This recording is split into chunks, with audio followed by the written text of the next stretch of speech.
Welcome to the Wisconsin Wellness Podcast. I'm Lori Groh, your host, mental health therapist, and practice owner. Each month, we'll showcase a central theme and provide weekly practical hacks, inspiring interviews, and valuable advice from wellness professionals. Our aim is to help you streamline your wellness and mental health journey. So let's start the show.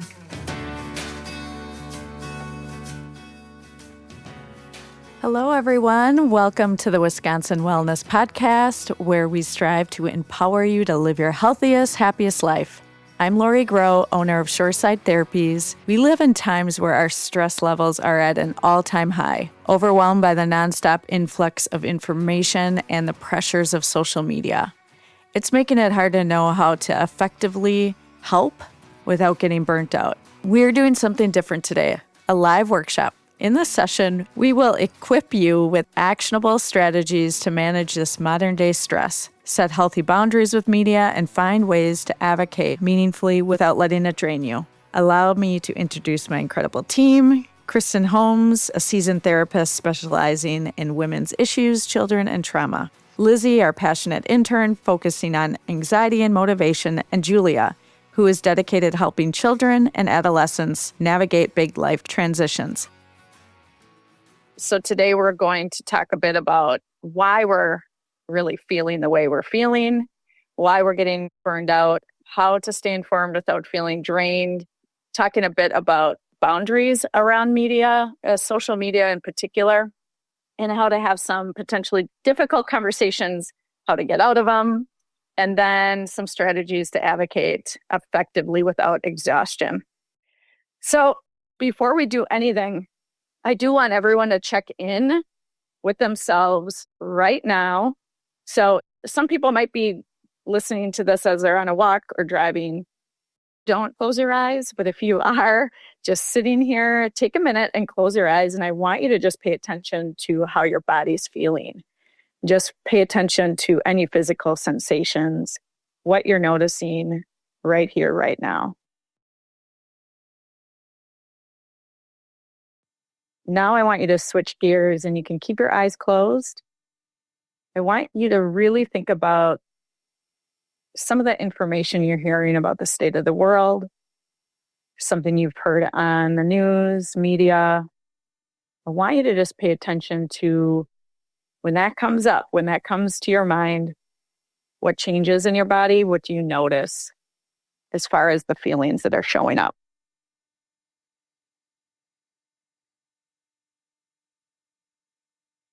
Okay, now I want you to take a deep breath and just breathe it out, all right? I want you to, if you can, share in the chat some of the things you were experiencing just with paying attention to yourself for a moment. Julia, do you want to share a little bit about what shifted for you, what you were noticing? Yeah. I feel like I tend to carry my tension like in my forehead and in my shoulders. So definitely kind of brought my attention to that. Yeah. Did you notice a shift when you changed from thinking of just where you are right now versus bringing in the outside world and stress? Do you notice? Yeah, I think it's definitely easier to just maybe focus on like the here and now and try and set that stuff aside. But then when you bring it in, it's kind of hard to keep that, calm within yourself. Martha says she's feeling a need to act and struggling with the not knowing what to do with it. And then we have fear of the current uncertainty in the future world for my child in the chat as well. Yeah. Yeah. I want you to think about how you're feeling throughout our time today, because it might change. You might at some point check in, notice that you're feeling calm. You might check in and notice that you're feeling more stress. I want you to really use that, if you can, from here on out as a guide, because there is going to be this threshold of that stress response. Like, how high is it? Are you feeling it so strongly that you can't really do anything? Are you feeling it so strongly that you want to do everything all at once? Is that energy chaotic? Is it depleting? Does it feel like, oh, I'm not going to move today? One of the things that I thought was really true to what I think a lot of us are experiencing is when we're participating in this world, right? We will either be very optimistic and think everything's going to be okay, right? So there's a pocket of people that tend to be more optimistic, right? I would put myself there, right? And then there's the group that's feeling more pessimistic, right? That's, oh, things are going to get much worse. They're going to get really bad. I don't know what to do, right? In both of those categories there, what is common with it is lack of action, lack of doing anything.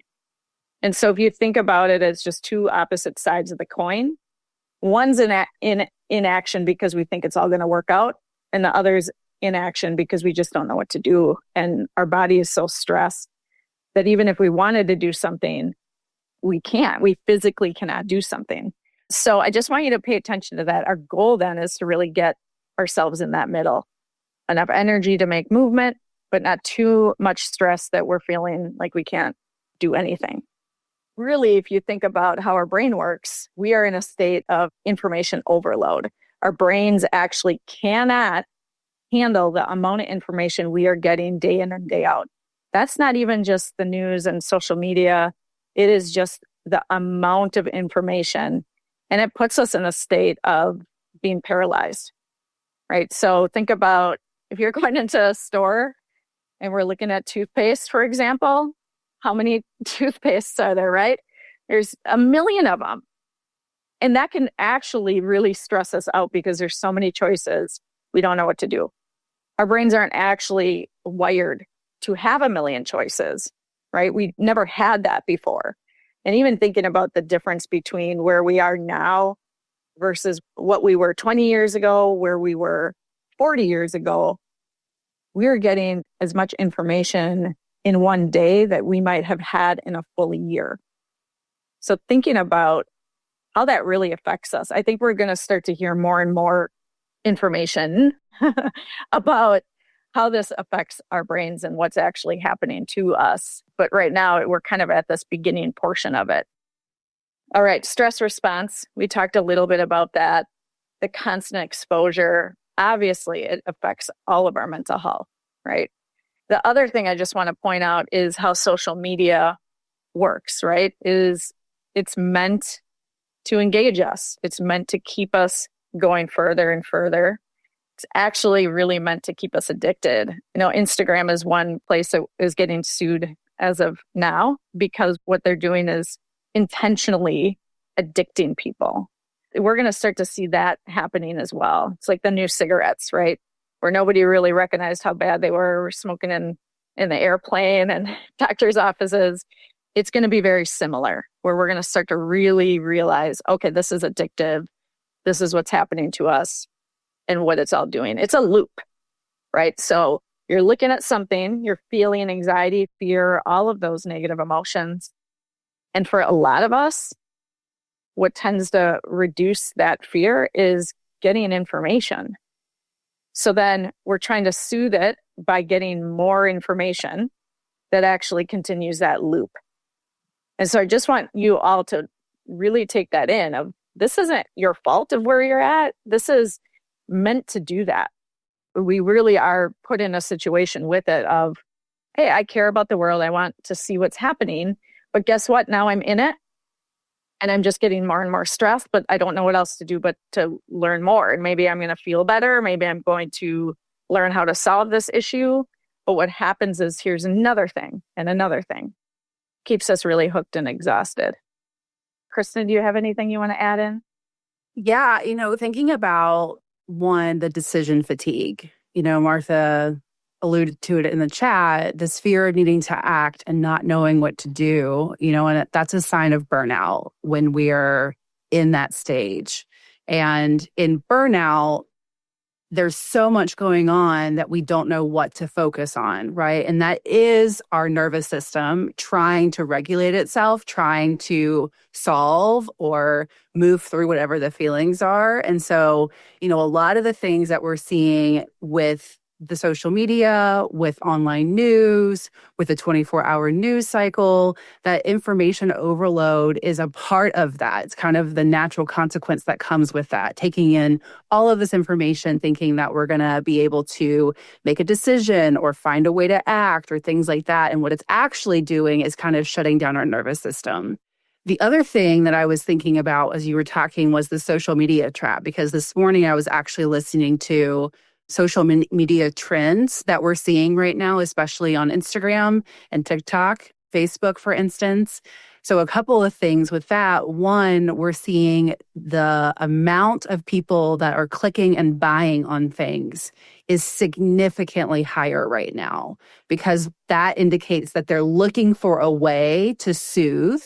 And so kind of that impulsivity, that this looks good, look at this ad, like we're actually seeing astronomical numbers in the amount of people that are buying just from a click on an ad. And a lot of that ends up being clickbait on social media. The other part of it too is in the last 6 months, what we've seen is more and more people starting to talk about, I'm trying to decrease the amount of time that I'm spending on social media. I'm trying to decrease the amount of time that I'm engaging in news outlets or watching videos or things like that, because I think that's indicating like this overall, we're feeling like that pressure, we're feeling like that burnout and that fatigue that's coming from the doom scrolling, that's coming from constantly trying to look at the news or look at articles, or even just trying to get on social media and escape, right? Lots of puppy videos, lots of like the bald eagles are like trending right now. And everyone seems really in tune on these bald eagles because it feels good. Like it's something that you can engage in and be on social media and not be bombarded with all of the stuff we're bombarded with. Mm-hmm. Right. Yeah. And Kristen, that made me think of this meme that I saw a long time ago with Homer Simpson on it. And he has a beer and he says, beer, the solution to all life's problems and the cause of all life's problems. And it's somewhat similar, right? It's like, those are the things that we do feel really good about. We're using them to self-soothe. And then what happens, right, is that it's not just the puppy video that we see, but something else gets pushed at us. And this is very different in those particular avenues because we aren't controlling it. That's how the algorithm works. You don't really have control over that. You really don't. You can somewhat by changing a bit of who you're following and what you want to use it for. But the reality is if something somehow pops into your feed and I need to read this, I need to do this, it's learning from you, right? So just thinking about that of what we can maybe do so that we're not getting into that trap as often or as long, right? I think sometimes when we're in it, we can recognize that it took an hour. I just lost an hour. But that's not usually why we're getting in there. We're not saying to ourselves, I want to get rid of a full hour of my time. So everyone, we're going to take a minute to check in on kind of what our habits surrounding news and social media are.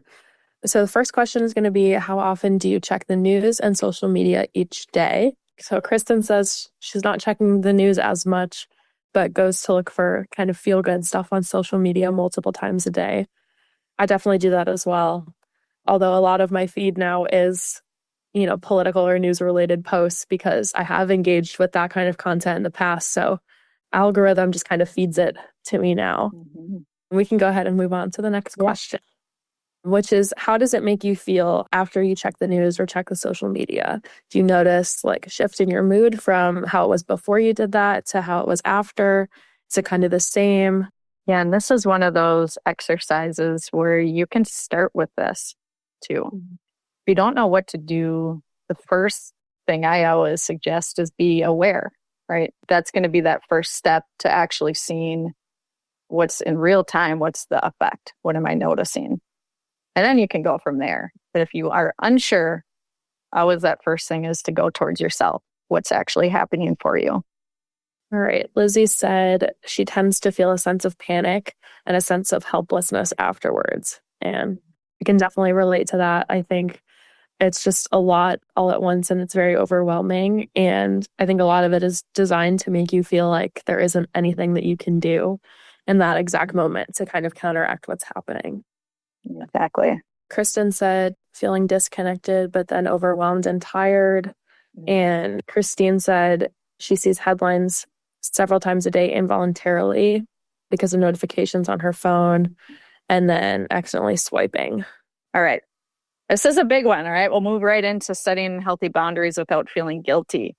I want you to all kind of think about if you were to say, I'm going to reduce the amount I'm taking in of the news. What do you think would happen? What's your next thought if I say, hey, next week, let's do a detox. You're only allowed 10 minutes, 1 day a week, something like that. What is your physical reaction? What is your reaction to it? I think for me, I have and I didn't realize this until you said it, and then it kind of checked in, my stomach kind of dropped a little bit. Not because I get on to engage social media, not because that's what I'm wanting or needing, but it's more in one, what comes up for me is I need to be in the know because I have clients that are coming in telling me things and I feel like I need to know what they're talking about. But then then the personal side of me that's I want to know. I have kids that are affected. I'm affected. We're all affected, right? But then I also thought 10 minutes a day, things on social media are very evasive or invasive sometimes. And so I almost was a little annoyed. I wouldn't even be able to get to where I really wanted to get to, the art or the fun stuff that I actually watch, because I would be dealing with all this invasive advertising and clickbait and everything, breaking news, like Christina's saying. I was kind of annoyed. 10 minutes? That's it? Right. I feel that similar kind of drop in my stomach because I see being informed and knowing as much as you can about what's going on, that in my mind is better, even if I can't do anything about it in that moment. That's better than not knowing. Mm-hmm. Mm-hmm. I mean, it's part of our duty to be informed, right? There's this other thing. And then also how much it's affecting people's day to day, their life, right? So it might even feel kind of like you're disconnected if you're not getting it, right? So I think kind of thinking about that as really this is what the dilemma is, right? When I talked a bit about the optimistic, right, spot and then the overwhelmed, depleted, pessimistic spot, right, of both sides lead to the inaction. And the inaction on one hand then leads to feeling really guilty. Or if I'm not doing this, then I'm being a bad citizen or I'm not engaging and helping the community, right? But the reality is you might not be doing too much with that information. And so we got to figure out how to get you in a spot where you feel more clear on what you think you can do to make some changes, right? And make a difference and advocate. All right. So one of my favorite boundary statements is you're allowed to care about the world without consuming it 24/7, right? This is your official permission to do that. It is not to say don't look at any of it, ignore it. It is that you can set up the boundaries that make sense for you, your family, your community. You get to decide that. What I want for you all, though, is to really think about what your body's going through. Think about what your emotions and your mental health state is. And factor that in as actually the number one thing that you need. Because if you're full of anxiety and stress, and then you're showing up to engage with somebody, the energy behind it is not going to be what you want it to be, right? Or you just will end up not doing anything, right? And so that's clearly not what any of us really want to do, is nothing. Otherwise, I don't think you'd be here, right? But permission that you don't have to consume it all day long, right? All right, so you might hear I might have heard some of these before, but I do always think it's a good reminder is thinking about it again as how social media in particular doesn't have boundaries, right? It's coming at us, right? And we're only in control of opening it up. Then whatever comes, can really feel outside of our control, right? And that's true. That's how it's set up. Thinking about where your control is, my control would be when, right? I know right now, as I'm telling you, that evening is probably not the best time for me to be doing it, right? It's going to make me stressed, not sleep well, feel like garbage in the morning, right? So thinking about when is the best time for me, and that can really relate to what do I have going on after? Maybe I'm listening to the news and then going on a walk right after, right? You have something planned out to reset your body, to reset how you're feeling. And sometimes even that walk or that space can give us a little bit more clarity of what makes sense for us. It's the space in between where we can notice and be creative and think about what we can do, right? It's not when we're getting blasted with the information. Take a look at your feed and get rid of people. If you're following somebody and you're noticing when I'm looking at this or when I'm hearing this, I just get overwhelmed and I just don't want to do anything, then move them along.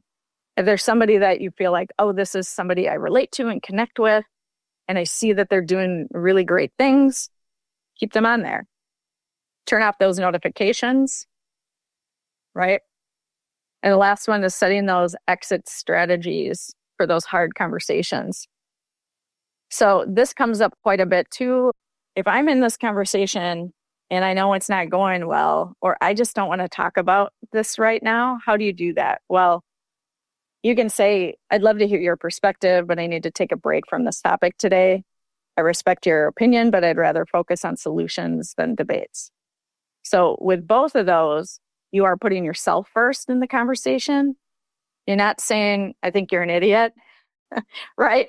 Which doesn't tend to get the reaction that we want, which is maybe for the conversation to end. Or even saying something like, I don't want to have this conversation with you, right? Again, that's not going to feel so good, but talking about yourself, I don't think I have the capacity today to talk about this. I don't have it in me. When I get into debates, I just get more stressed. Kristen, you have anything you want to add? Yeah, I mean, these are really great places to start too, because it's giving you some idea of what those boundaries can look like. I also like to think about it because some people, there's a lot of like buzzy words around boundaries, right? And when we hear the word boundaries, a lot of us run because we're like, I don't want to deal with the conflict that comes up with or the tension, right? One, when you set these boundaries, you're going to feel some discomfort.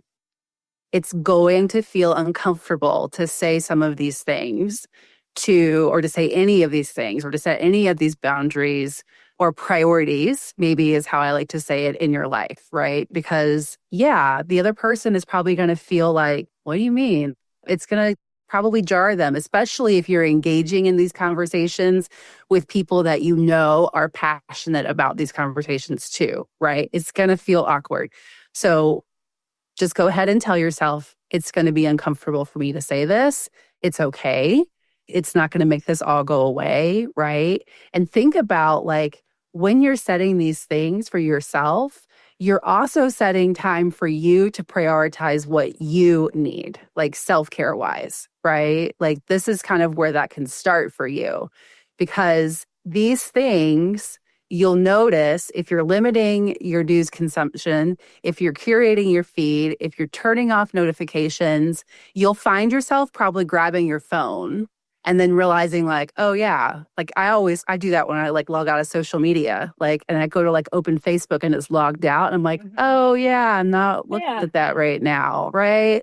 So these things kind of serve as reminders too, that if you're not doing these things, then that's actually you encroaching on your own boundaries, not someone encroaching on yours. You're the one that's not following through with the things. So like if you have those hard conversations, if you get burned out in those hard conversations, it's not that other person's fault that they broke your boundary or crossed your boundary. It's really coming back to, it's my responsibility to set that as a priority. Yeah, I love that, Kristen. It's so true. It's so true. And pointing out that uncomfortable feeling. Sometimes it can feel longer, but a lot of times it's just a short amount of time. Just can feel like an hour, but really it might just be a few seconds. But that's going to be uncomfortable if you haven't done them as frequent. And like you said, if you're having those conversations already, anytime we shift gears, it takes a person a bit of time to reconcile and to get used to it. Just like when you're talking about picking up your phone, right? It's automatic. So I like how you're saying, hey, it's not their fault that that's occurring, right? Because it might just be that the way the relationship has worked or these conversations have gone. It's whenever you're changing, there's going to be that resistance. There always is, right? All right.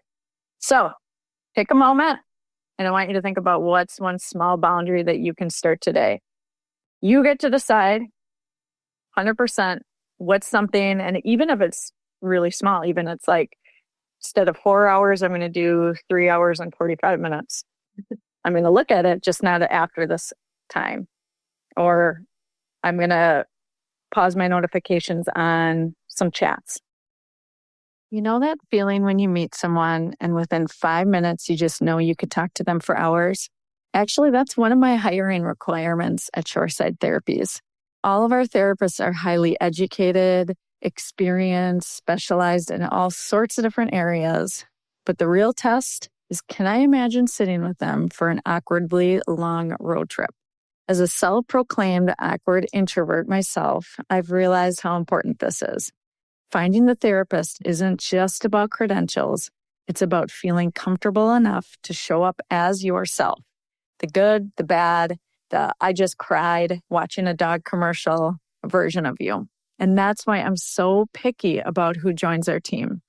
The best part, our biggest referral source is our own clients. So that means people aren't just getting the support they need. They love their therapist so much, they send their friends, family, and even their dog walker to us. So if you're looking for a therapist who not only knows their stuff, but also feels like a real person, then check us out.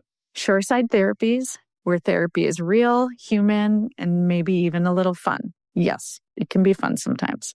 I was just thinking, Lori, when you said that, something I've started in the past week that's been really great is just like when I get home from my day, I just put my phone on Do Not Disturb. It's something that it's a small thing. It's one button. And I can still access my notifications, but they're not right there when I open my phone up, and they don't interrupt me while I'm doing something. And it's just like I take those few hours when I get home just to kind of try and enter a more clear headspace. And I think it's something that's been helpful.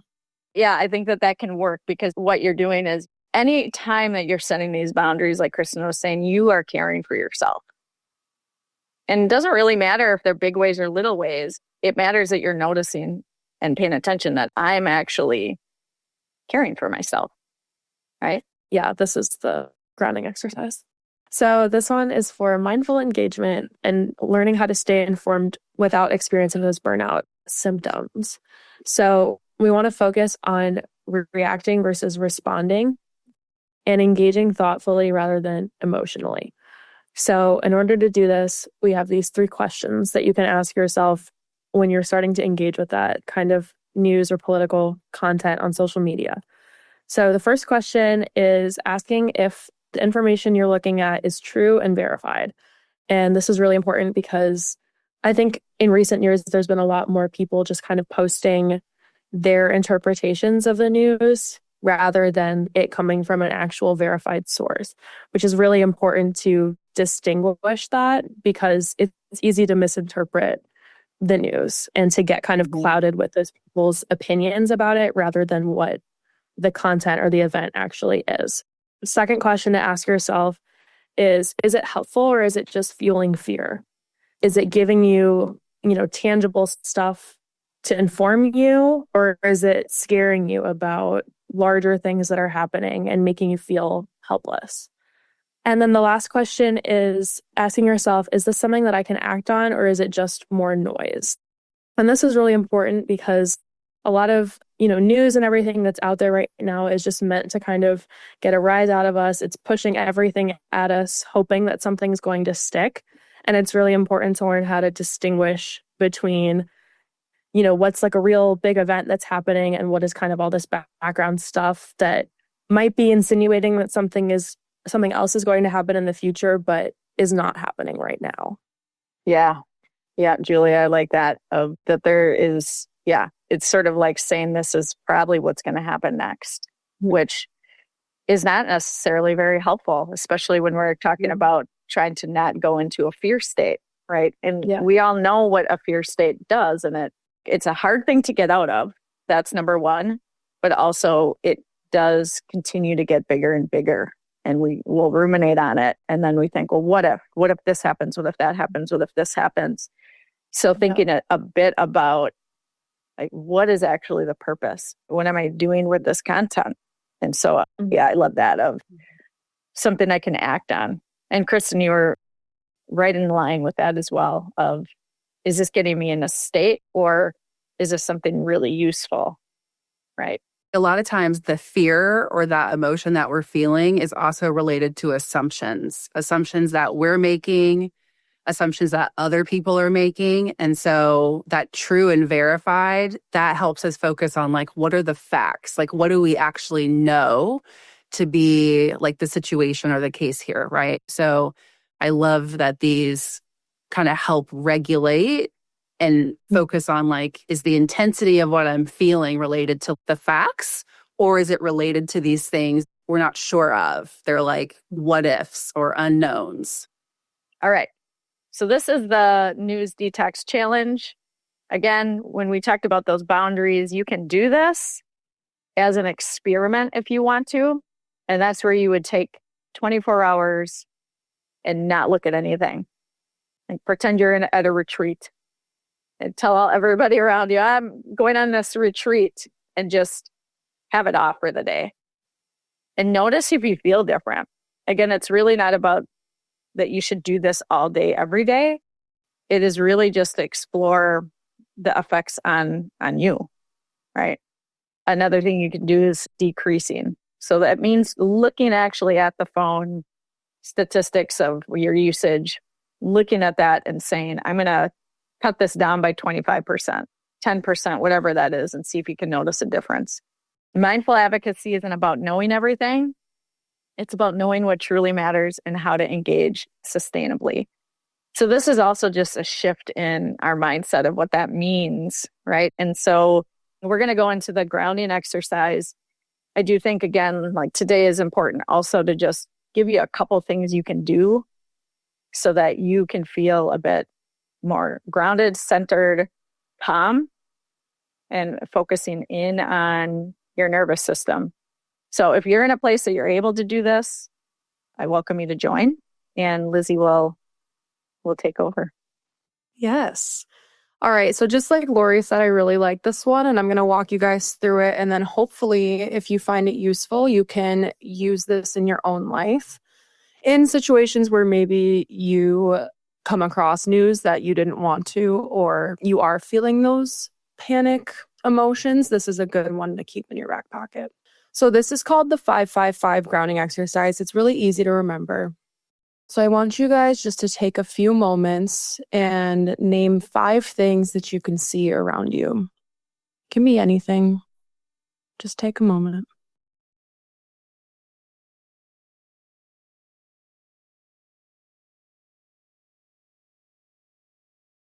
All right, and now things you can hear right now. This one might be hard because it's quiet right now, but just try.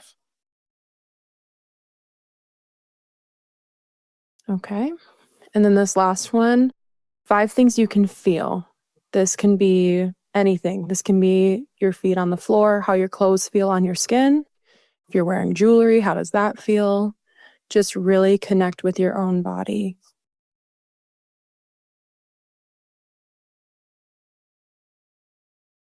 Pay attention to your breath too.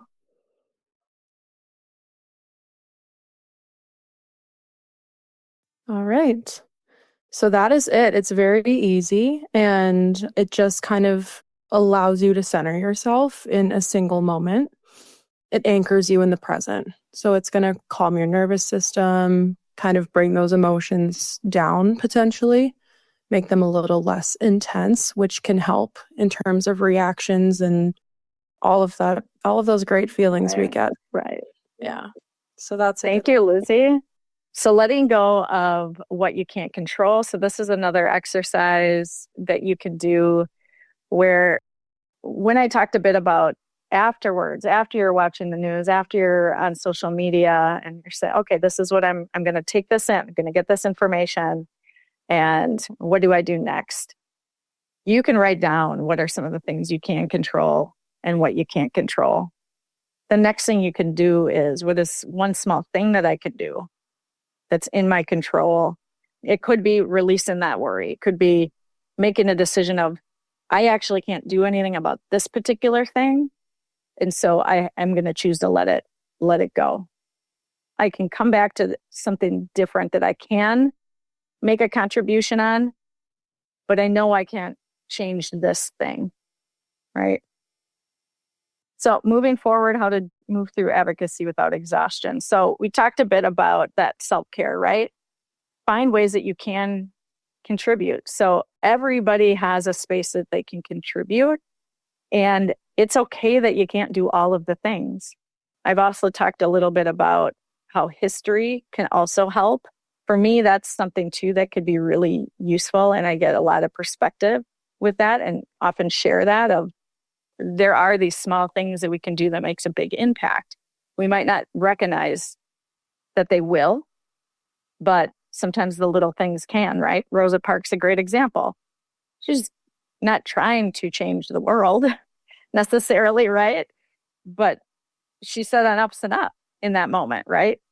And so looking at maybe there's these small things that actually can have a big impact.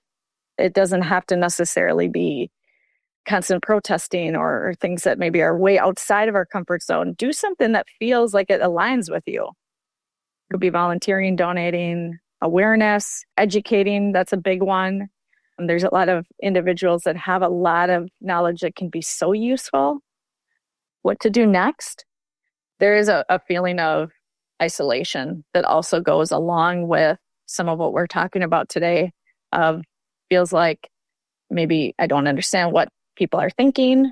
I don't feel like I want to connect with anyone, whether it's because they're not sure how they're going to respond or if something comes up, might be very triggering. And so what we're finding too is that we're isolating more and more, withdrawing more and more, and getting a lot of our social connection through some form of social media. And so one thing that I can do and one thing that we can do is start to create a community. And so one of the things we're offering at Shoreside Therapy is a book club. That's going to be in April, I think April 17th at noon for our first book club. And the book is Hope in the Darkness.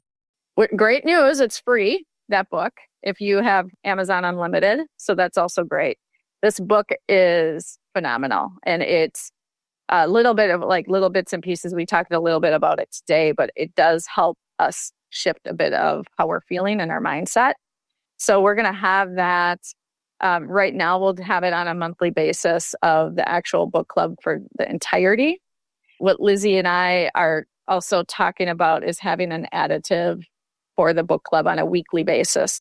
And then we are also going to be offering a psychoeducational group. And that's going to be Thursdays at 6 p.m. And we're going to do that virtually. And we're going to do that as donation based. So that hopefully doesn't prevent anyone from not being able to attend. And that way also there can be that contribution, right? Also, if you do want additional time and you want to speak to any of the therapists at Shoreside Therapies, feel free to reach out. And then Lizzie and Julia are also seeing clients and at a sliding scale. And Kristen is a phenomenal therapist, one of the best of the best. And she works a lot with trauma and relationships and self-care. But if you are feeling like you really want to work on not just doing talk therapy, she's also somebody that's really great because she does EMDR work, which a lot more people are more and more familiar with. And then, of course, you can listen to my podcast. Kristen, Lizzie, Julia, you've all been on there. So feel free to listen to that. But that's also a nice way to stay connected and engaged. The podcast offers a wide range of just wellness information. So definitely check that out. Thanks, Kristen. All right, take care. Right. See you, everybody. Thanks for joining. Bye. Quick favor, subscribe and rate the podcast to help us bring you more expert guests, transformative conversations, and valuable resources. Your support makes all the difference. And don't miss out. Big things are happening. Join the Mindful Advocacy Book Club, kicking off April 17th at 12 p.m. CST. Our first book, Hope in Darkness, is free on Amazon right now. Go ahead and click that link in the show notes. Plus, you get access to exclusive live wellness webinars to grow, learn, and connect. Sign up for our newsletter or visit Wisconsin Wellness Podcast to register. Until next time, stay well, Wisconsin.